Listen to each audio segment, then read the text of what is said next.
Come on out to Brown Mountain Bottle Works at 115 East Union Street in Morganton, North Carolina, the place to be for great craft beer.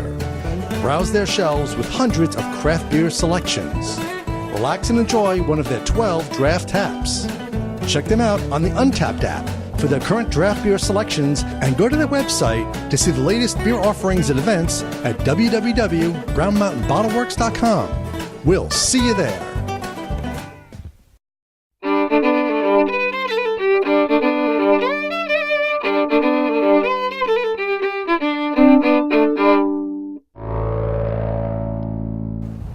Welcome to another episode of the NCBeerBuzz.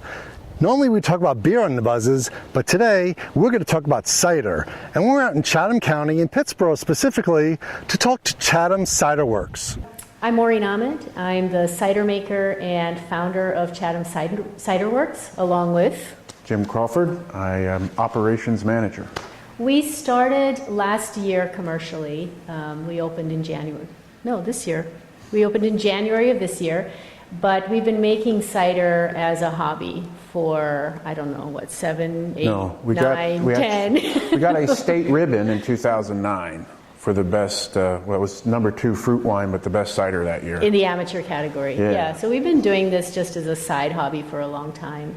And then I went to cider school out in the Northwest Agricultural Center in Washington State, where there's a guy named Peter Mitchell who has come every year now for once a year and does kind of an expert cider school. I did that, and then we started really seriously pursuing our ABC certification. We go to the mountains to Barnwell Orchards, and we'll purchase sweet cider, that is to say apple juice that's been pressed but not pasteurized, not filtered, not treated in any way, straight out of their press, and we'll get it in 100-gallon batches. We'll bring it here and we'll pitch the yeast in that. We'll use the transport vessel as primary fermenter, and then about a month later we'll put it into a larger vessel as secondary fermentation. And then after that, we'll diversify into 3 different product lines that we have right now. And the key factors for fermenting cider are temperature and hygiene. Those are really the 2, because it's actually quite a simple process.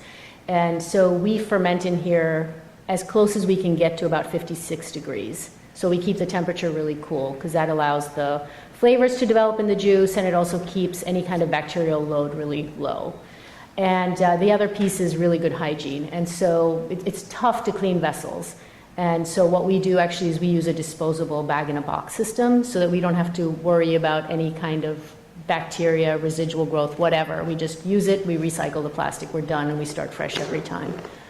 The first thing we cut our teeth on is what we call first flight, and it is an in-bottle carbonated product, very dry. It ferments to about 8% alcohol. Then we have a kegged variety that is barrel aged, but we're giving some samples here in bombers that we call Highway 64, because the orchard we go to in the mountains is on Highway 64 near Bat Cave in Henderson County, and we're on Highway 64 right here, so we thought that was a great name. This is aged in an oak barrel. We do a little bit of back sweetening so it's not as dry as the first product, and then we do forced carbonation on this one.